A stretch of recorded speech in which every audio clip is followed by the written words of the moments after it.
This week's Three-Notched Weekly preview, JMU men's basketball, they hit the road to take on Louisiana and Southern Miss. First road trip of the season. They have a couple of these throughout their schedule, just an away and away.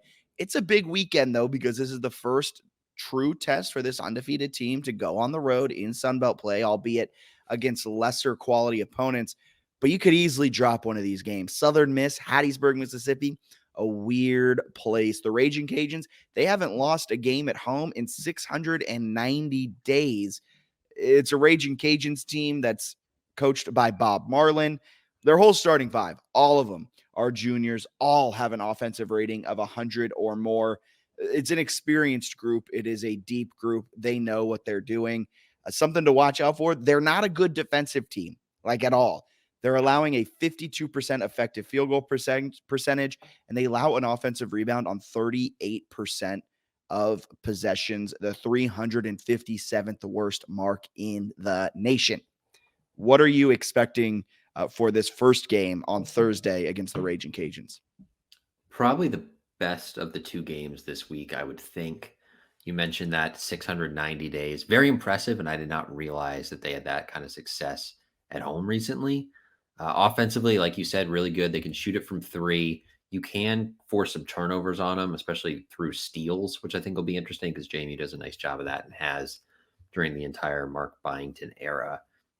So I think there's a chance there, and it seems sort of like a TJ Bickerstaff game. That's what I said. Yeah, you're looking at one of the worst teams in terms of preventing offensive rebounds. Give me a lot of carry, give me a lot of Bickerstaff. If the Dukes are missing, go clean up the glass, get some second chance points in that one. And then Southern Miss, I was pretty excited about this game coming into the year, and then even recently. They lost by 21 to a Georgia Southern team that was 0-12 previously. Maybe Southern Miss just sucks. Maybe the Andre Curbelo effect isn't a real thing. Where is it? I put a note somewhere. They haven't beat like a top 160 Ken Palm team. Yeah. Okay. So maybe they're just bad. Maybe it'll be interesting. For whatever reason, they're dreadful defensively at guarding like any kind of shot, including threes. But they can create some steals, I guess. It feels like one where JMU could score 100 points. Did you say this about Southern Miss? They can't defend the three to save their lives? Like they're giving up like 40%. Yeah, I think it's like 44% from three, which is amazing that teams are hitting it even like wide open at that clip. And yeah, Andre Curbelo, Donovan Ivory are kind of their two key guys. Curbelo just gets fed the ball every possession. It's going through him, but he's not that great. He's an Illinois transfer. Did you say that already? Illinois transfer, Power 5 guy. Yes. He was supposed to be like this program-changing transfer. Came in, head coach Jay Ladner.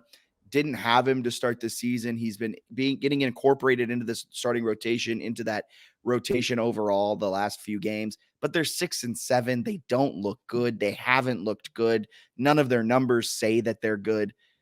But I wouldn't be shocked if JMU picks up a big win against Louisiana and then somehow lose to Southern Miss.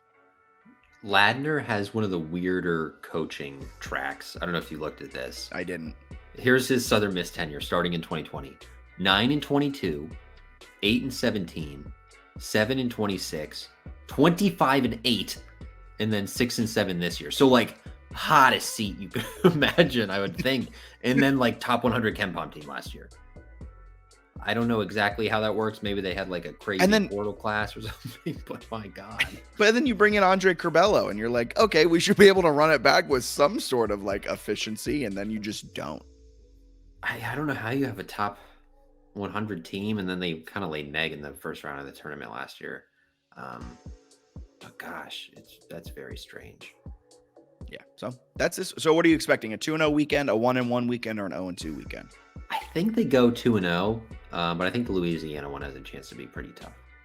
I like it. I think they go 2-0 as well, but like the cynic in me thinks it's a 1-1 week with like a loss to Southern Miss after a great win over Louisiana. That'd be tough.